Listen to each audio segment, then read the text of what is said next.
महाराष्ट्रातील प्रत्येक घटनेवर असणार आहे आमची नजर। शेती, राजकीय, सामाजिक, क्रीडा, मनोरंजन आणि बरंच काही।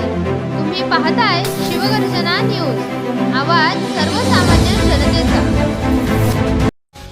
वंचित बहुजन आघाडी पाथर्डी शहर व तालुका बैठक मोठ्या उत्साहात संपन्न झाली।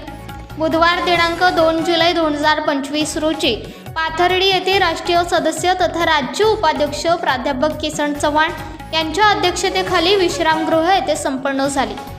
या प्रसंगी अहिल्यानगर दक्षिण जिल्हा अध्यक्ष योगेश साठे, महासचिव पाथर्डी तालुका अध्यक्ष पप्पू शेठ बोर्डे, शेगाव तालुका अध्यक्ष शेख प्यारेलाल भाई, जिल्हा संघटक रवींद्र निळ, उपाध्यक्ष सुरेश जाधव, अरुण झांबरे पाटील, महिला तालुका अध्यक्ष सुनीता जाधव, रोहिणी थोंबे व इतर महिला भगिनी तसेच वंचित बहुजन आघाडीचे कार्यकर्ते पदाधिकारी मोठ्या संख्येने उपस्थित होते। यावेळी शहर व तालुक्यातील नवीन कार्यकारिणीकरिता पाथर्डी शहर व तालुक्यातील फादर बॉडी महिला आघाडीचे फॉर्म भरून घेण्यात आले।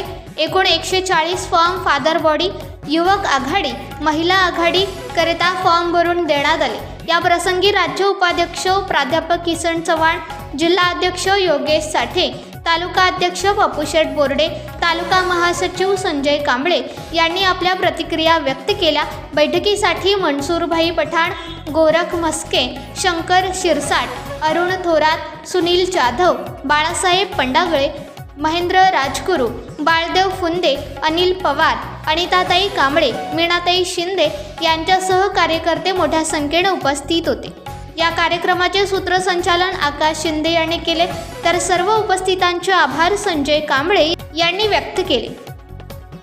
आघाडीच्या पाथर्डी तालुक्याच्या पदाधिकारी निवडीच्या संदर्भात आज शासकीय विश्रामगृह येथे आदरणीय राज्याचे नेते किसनराव चव्हाण सर तसेच अहिल्यानगर जिल्ह्याचे जिल्हाध्यक्ष आदरणीय योगेश भाऊ साठे यांच्या नेतृत्वाखाली आज बैठकीचं आयोजन केलं होतं। संपूर्ण पाथर्डी तालुक्यातून 200-300 कार्यकर्ते या बैठकीसाठी उपस्थित राहिले होते। खरं म्हणजे आता येणाऱ्या काळामध्ये नगरपालिका, पंचायत समिती, जिल्हा परिषदेच्या निवडणुका आहे आणि या निवडणुकांमध्ये आदरणीय चव्हाण सरांनी सांगितलेलं आहे की भारतीय जनता पार्टी सोडून जे काही समविचारी पक्ष आपल्याशी युती करू इच्छितात, आघाडी करू इच्छितात, त्यांच्याबरोबर सन्मानाने जर आघाडी होत असेल तर आघाडी करायची, अन्यथा आपले स्वतंत्र उमेदवार पंचायत समिती, जिल्हा परिषद आणि नगरपालिकेला उभे करायचे आणि सन्मानाने लढायचं, असं या बैठकीमध्ये ठरलेलं आहे। या जिल्ह्याचे आदरणीय योगेश भाऊ साठे यांनी सर्व कार्यकर्त्यांना सूचना केलेल्या आहेत की जर सन्मानाने आघाडी झाली तरच आघाडी करायची आणि सन्मानाने लढायचं आणि आपली श्रद्धेय बाळासाहेब आंबेडकर यांच्या नेतृत्वाखाली राज्याची जी ताकद आहे